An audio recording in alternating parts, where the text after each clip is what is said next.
Well, this week I got to do some woodworking. It was putting baseboard on, but all the baseboard I had made, I got it up and installed, and I was able to repair some of my woodworking. Okay, one of the little jobs I've got today is I've got to put, I had a door enclosure on the valves on the tub in my bathroom, and it all got taken apart, and I've got to put it all back together. And I think I'm going to use the Craig jig system to do that. So I've got to take out all the nails, and then I've got to start putting this thing all back together.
Another thing we got done this week, we got all the walls repaired.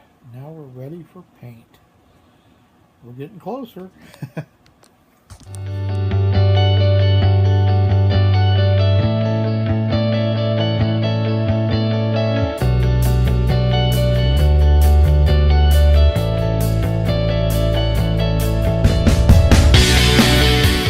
I even got stickers this week.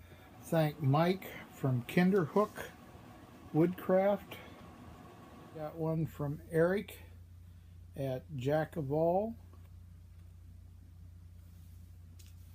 And we got one from Chris Cute from First Cut. I got to get some more stickers out. I want to thank everyone who has been watching. And I want to thank all my subscribers.